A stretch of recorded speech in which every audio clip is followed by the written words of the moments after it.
Բարև ձեզ բարեկամներ, եթերում նոր դարն է։ Մենք մեր հաղորդումը վարում ենք Գրողների միության Թումանյան Վերնատուն տաղավարից, որտեղ սկսել ենք նախապատրաստել գրական քննարկումներ նվիրված ժամանակակից պոեզիայի, լեզվի և ոճի հարցերին։ Ասեմ, որ այս բնագավառում, այս ոլորտում բացառիկ գնահատելի վաստակ ունեն մեր լեզվաբանները, ովքեր գիտական վերլուծության են ենթարկել ժամանակակից գրականության ոճի, լեզվի խնդիրները, քննվել են առանձին համանուն, համահունչ, հոմանիշ, հականիշ բառերի գործածությունը, բանաստեղծության մեջ բառապաշարի շերտերը, ձևաբանական, շարհուսական իրողություններ, թեմային համապատասխան լեզվա արտահայտչական միջոցների ընտրությունը, մասսայական տեսարաններ, բնանկար, մագդիր, համեմատություն, այլաբանություն, փոխաբերություն եւ այլն։ Այս ամենը քննված են նաև բարբառային բառերը, նորակազմությունները, օտարաբանությունները, լեզվի տարբերակային ձևերը, խոսակցական, գեղարվեստական, գիտական եւ այլն։ Սակայն ինչ տպավորություն ենք ստանում ուսումնասիրելով մեր լեզվաբանների աշխատանքները, ընդհանուր եզրակացությունը ինչ է։ Կատարված է անշուշտ մեծ ծավալի աշխատանք եւ պետք է նաեւ ավելացնեմ, որ այդ աշխատանքը անպայման հիմք պիտի դառնա հետագա նոր վերլուծությունների։ Սակայն արդյունքում հանկարծ մեր բոլոր ստեղծագործողները, մեր բոլոր գրողները, հատկապես մեր դասական հեղինակները երևում են մեր առջև ավելի շատ իրենց ընդհանրություններով։ Բոլորն էլ օգտագործել են հոմանիշ եւ հականիշ բառեր, բառերի ոճական հնարավորությունները, այլաբանություն, փոխաբերություն ու հանկարծ ստացվում է, որ բոլորը միմյանց նման են, բոլորը բոլորի նման։ Մինչդեռ գեղարվեստի բնագավառում մենք ինչ ենք փնտրում։ Մենք փնտրում ենք անհատականություն, ոճ, ինքնատիպություն, չէ՞ որ մենք սովորենք գրականության մեջ անմիջապես ճանաչել Պարուհի Սևակի ոճը, Համոս Սահյանի ոճը, եւ դա շատ կարեւոր է գրականության համար։ Ու այդ պատճառով էլ մեր այս զրույցը միայն գրականության մասին չէ, այլ մեր կյանքի մասին, որտեղ ուզում ենք տեսնել տաղանդավոր, ուժեղ անհատներ մեր կյանքի բոլոր բնագավառներում։ Եվ մի կարևոր շեշտադրում պիտի խնդրեմ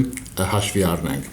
Այո, գրական տարբեր ոճեր այսօր կան եւ մենք պիտի խոսենք մի շարք գրողների մասին, տաղանդավոր հեղինակների մասին, ովքեր ուրույն ոճն են բերում մեր գրականության այս բազմազանության մեջ։ Սակայն կա մի ընդհանրություն, որը միավորում է բոլորին, դա հայկական ոճն է։ Այս մասին խոսակցություն գրեթե չի եղել մեր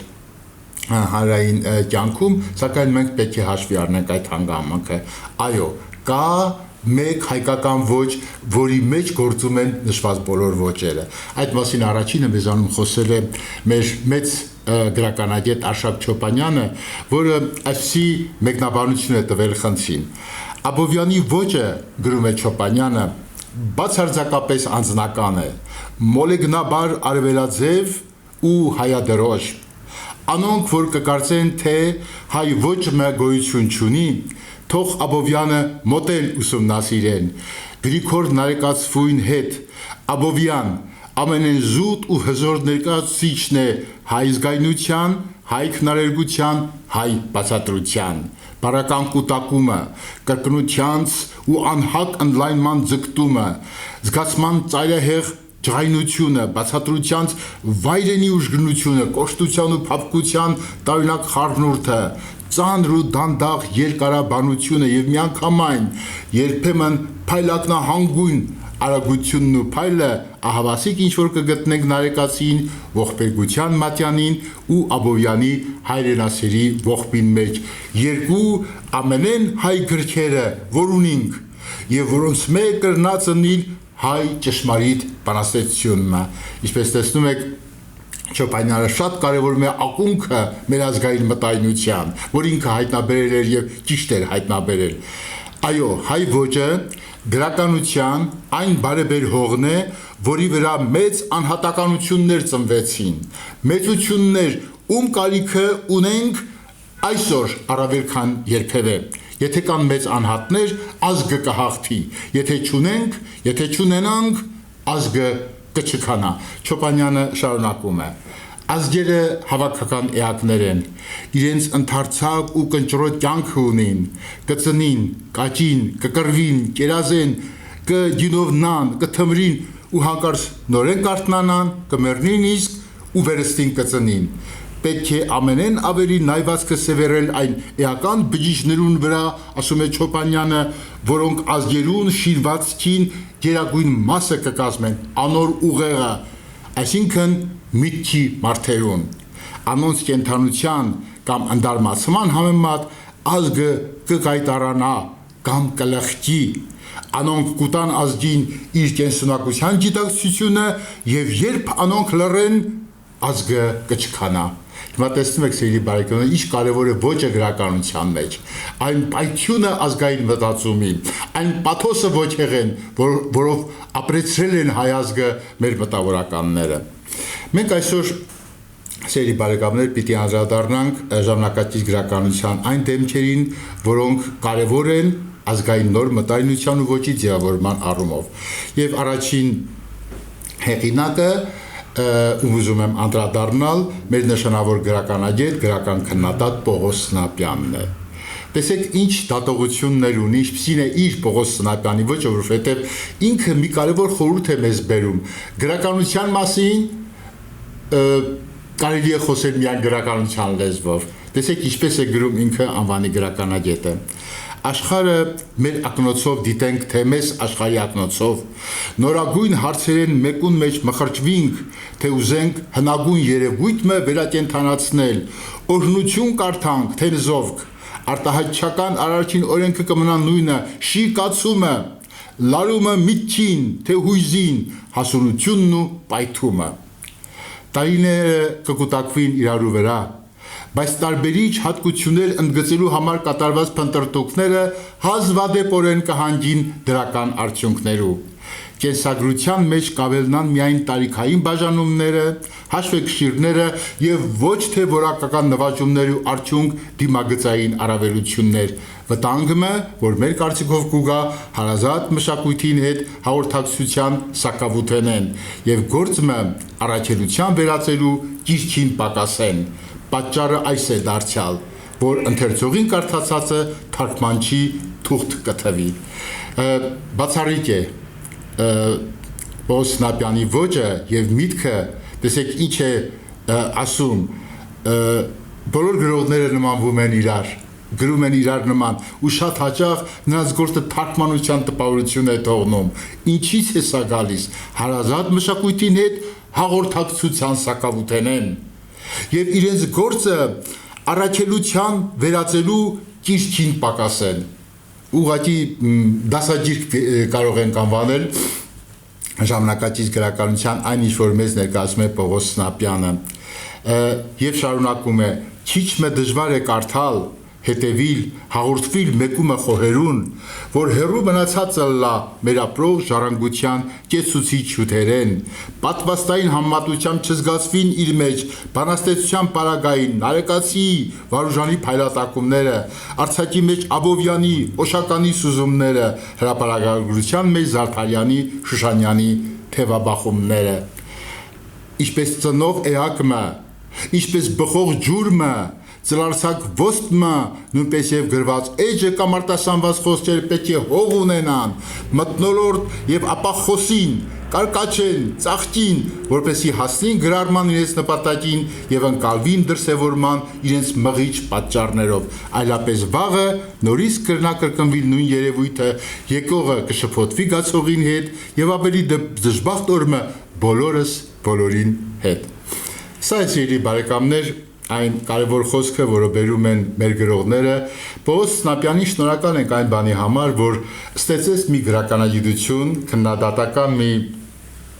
արժեք, որը ինքնին գրականություն է, սա բանաստեղծություն է, որը մեզ է ներկայանում իբրև գրականագիտական հոդված, սա հայ գրականության փառքն է, սա շքեղ էջն է ժամանակակից գրականության, ահա ինչու մենք այս ոճը համարում ենք օրինակելի եւ կուզենք, որ մեր գրողները հետևեն մտածումյան եղանակին, որ մեծ մարդը Պողոս Սնապյանը բերում է։ Իր կողքին բոլորովին նոր մի աշխարհ է բացում Փանոս Ջերանյանը,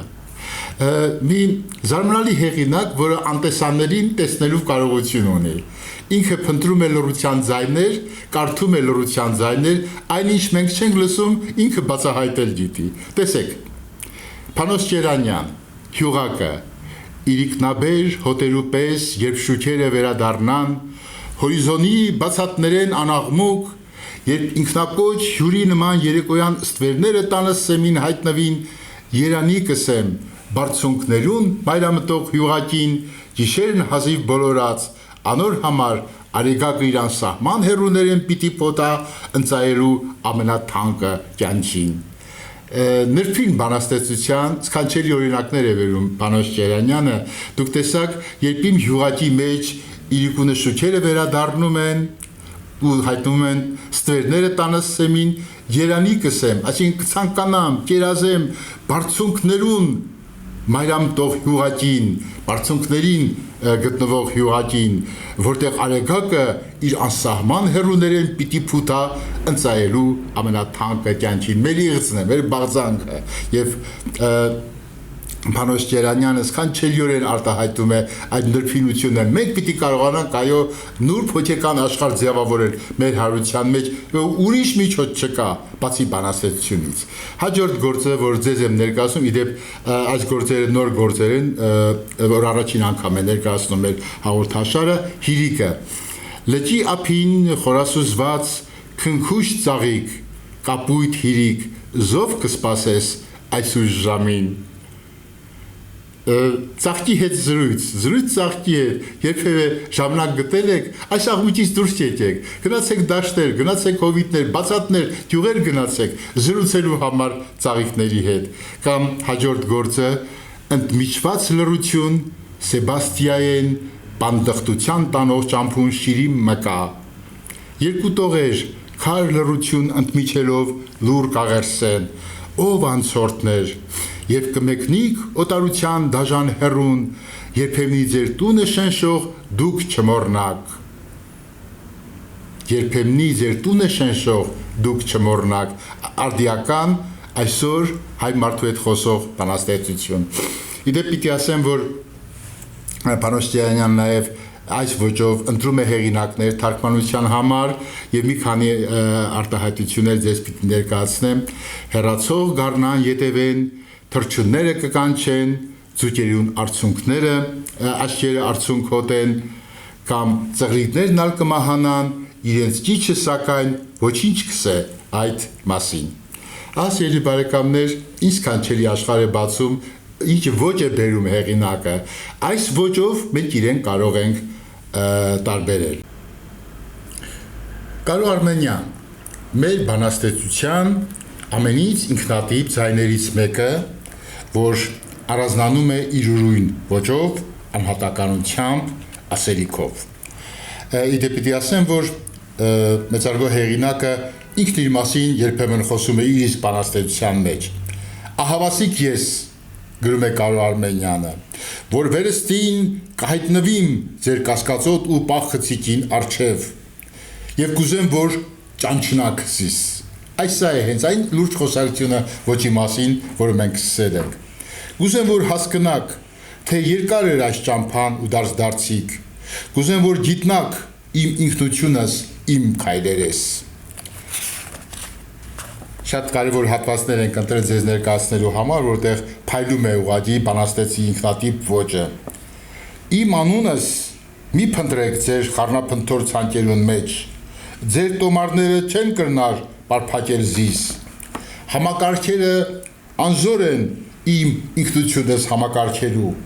եզակին եզակի է և չունի իր նմանը,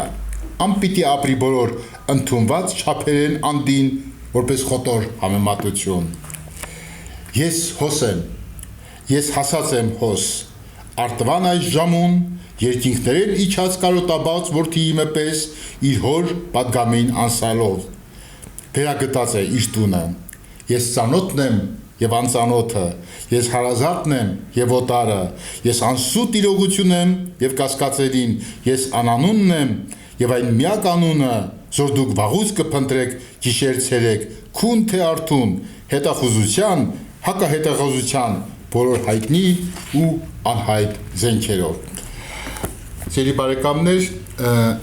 ամբողջ ժամանակակից գրականության մեջ սիրելի բանաստեղծը առանձնանում է ահա այս ինքնատիպ ոճով, դա մեջին խրոխտ արժանապատիվ ոճն է, որը բոլորովին կարիք չունի հանջի, չափի, իր ոտանավորը բերում է ազդու խոսք եւ սա իր ոճի յուրահատկությունն է, զորավոր խոսք եւ ուժեղ անհատականություն։ Սա Կարո Արմենյանի ոճի գլխավոր յուրահատկությունն է։ Գառնիկ Սահակյան, մեր հեղինակը մեզ ծանոթ է արդեն, որովհետև մենք անցած տարի անդրադարձել ենք Լուսինը եւ Ասպետը գրքին, որտեղ կախարդական սնդուկը պատմվածքը ներկայացին, որ արժանացել է տարվա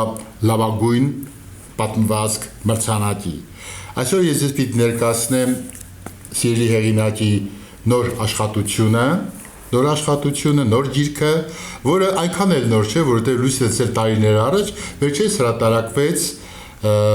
գրքի երկրորդ հրատարակությունը Ջիսանե Տաճարի գանձերը։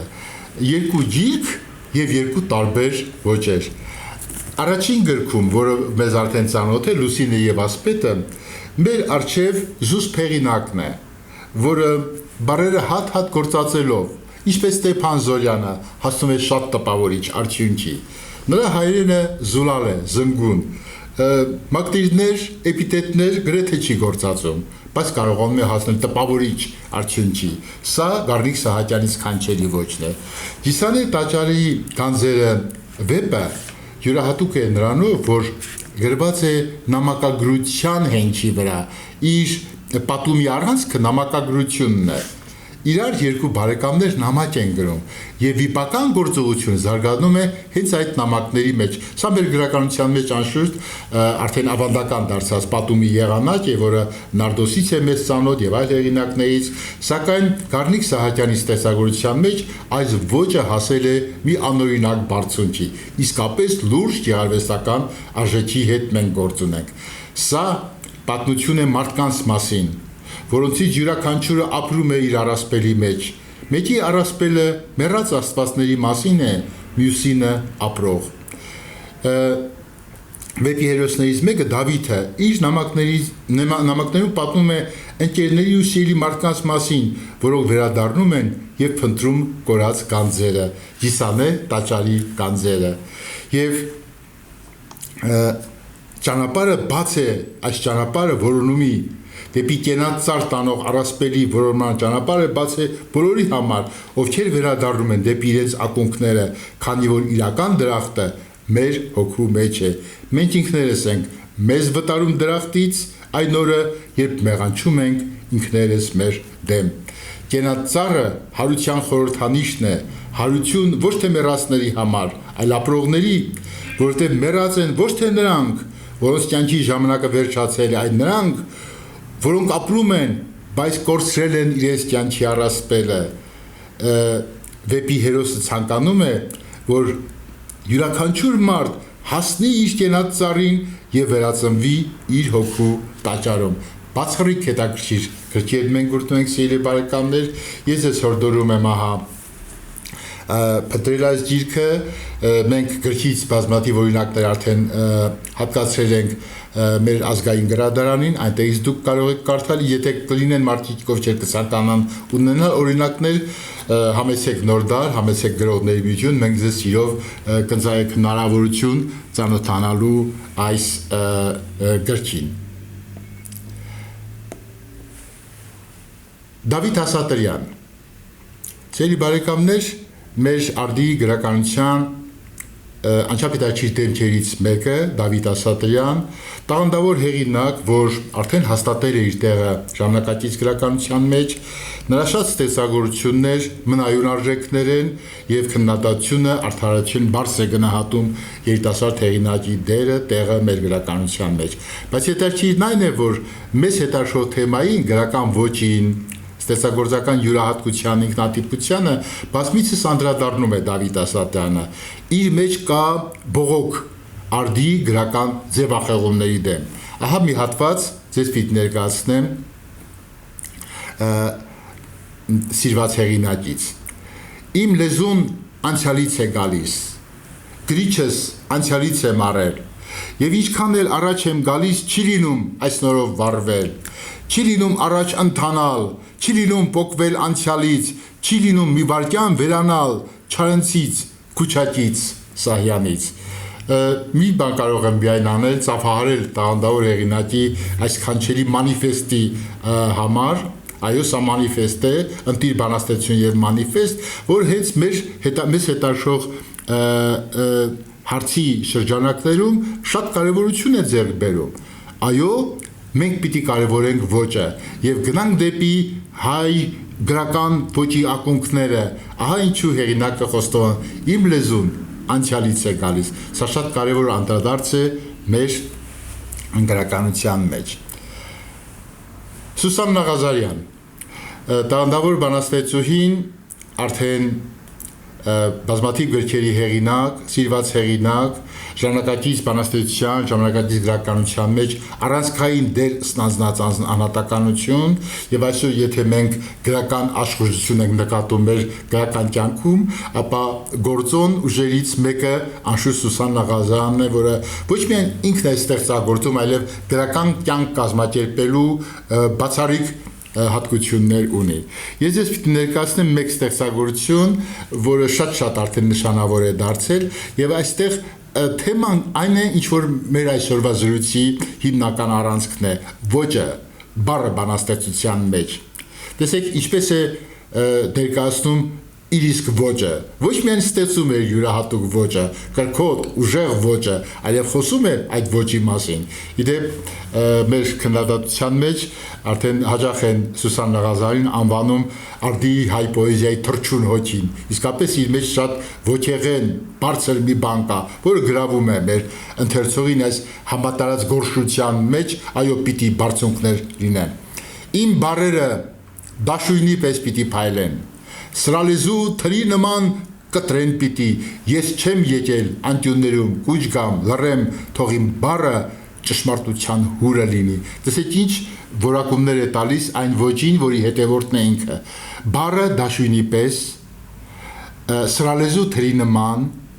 բառը, որը կրում է ճշմարտության հուրը։ Ուղղակի պետք է մտապահել այս ամենը, որ տեսանք նորություններ են ժամանակակից գրականության, նոր խոսք է բերում բանաստեղծուհին։ Շարունակենք։ Իմ բառերը բալասան ու բոց պիտի լինեն, փլատակեն տաճարները անարգ ստի, ճշմարտության ապարանքներ պիտի կառուցեն, հոգիներին բաշխեն լույսը երանելի։ Բառերը բալասան, բառերը, որ պիտի փլատակեն տաճարները անարգ ստի,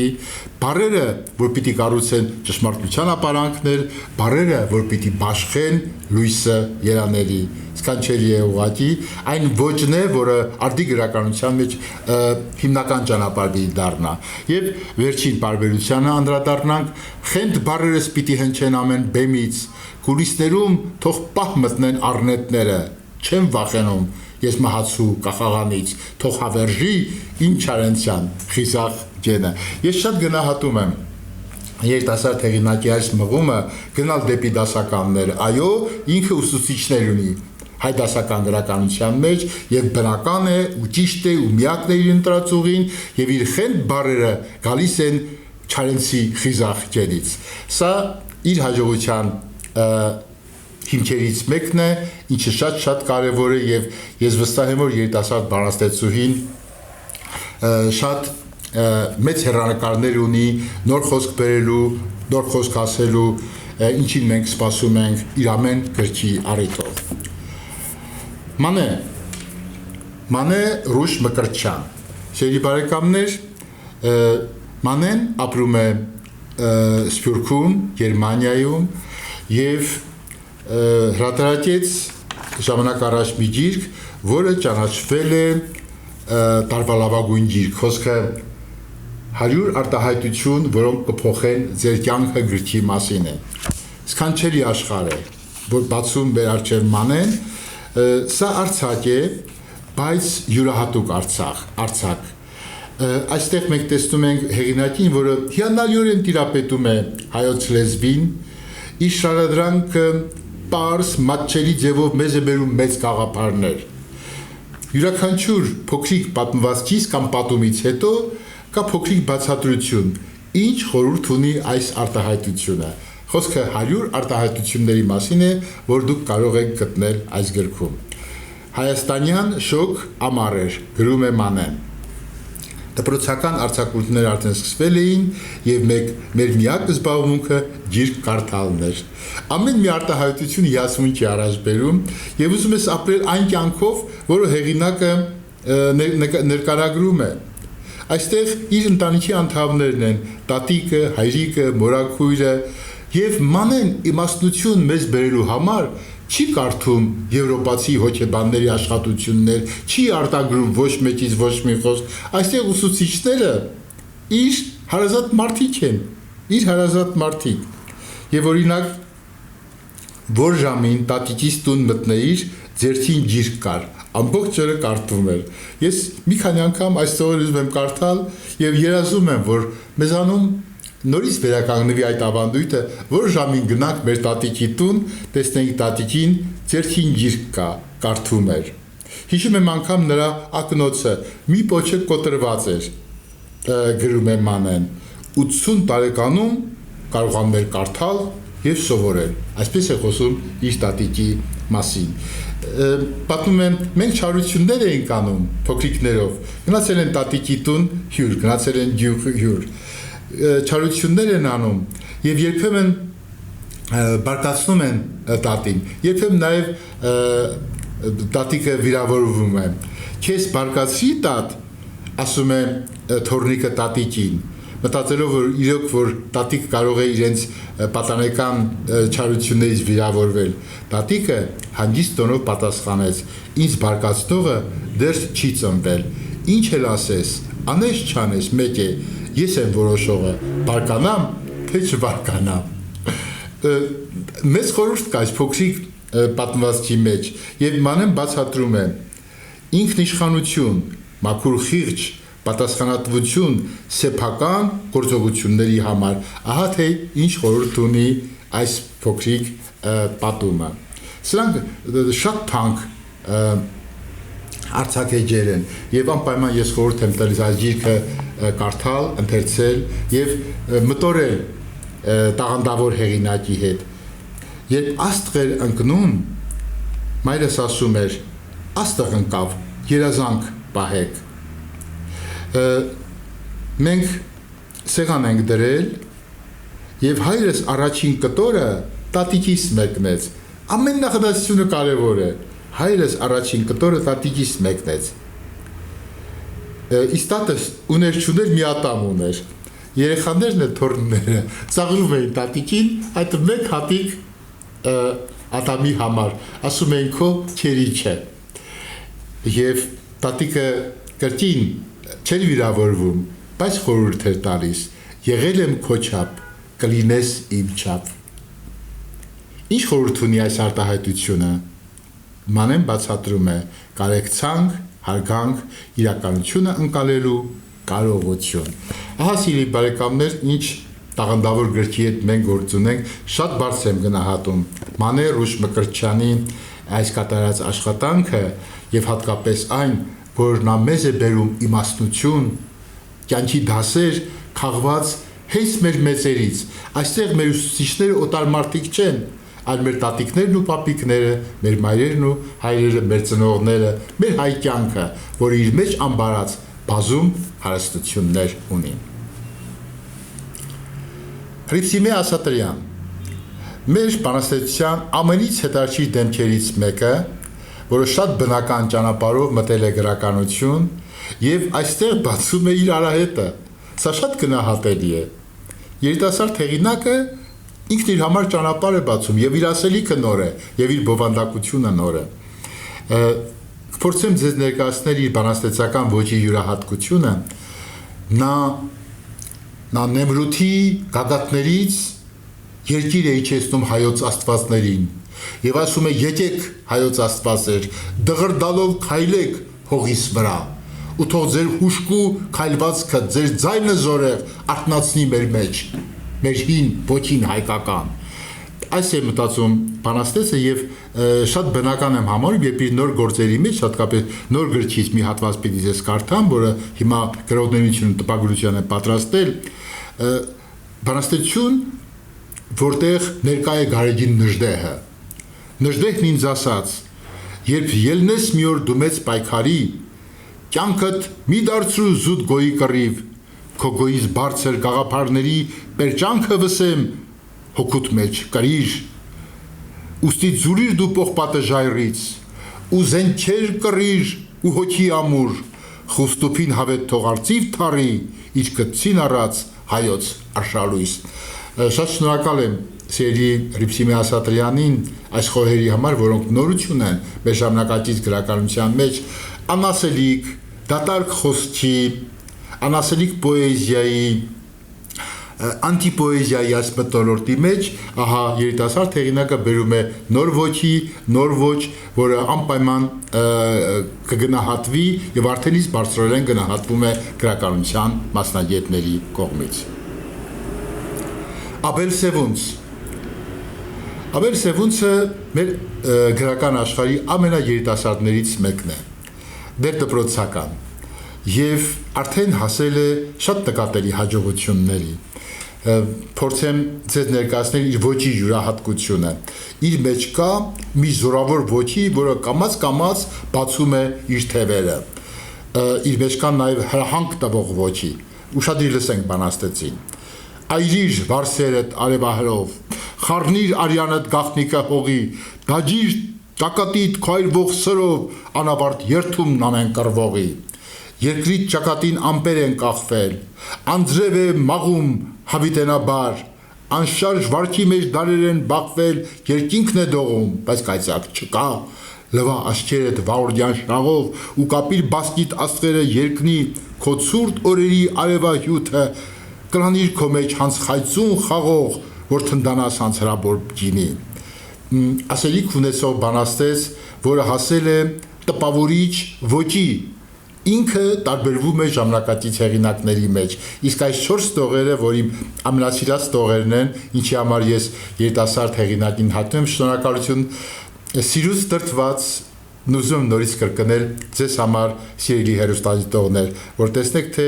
նոր բանաստեղծության մեջ ինչ հետաքրքիր տեղաշարժեր կան, դերդպրոցական Աբել Սևունցի խոսքը,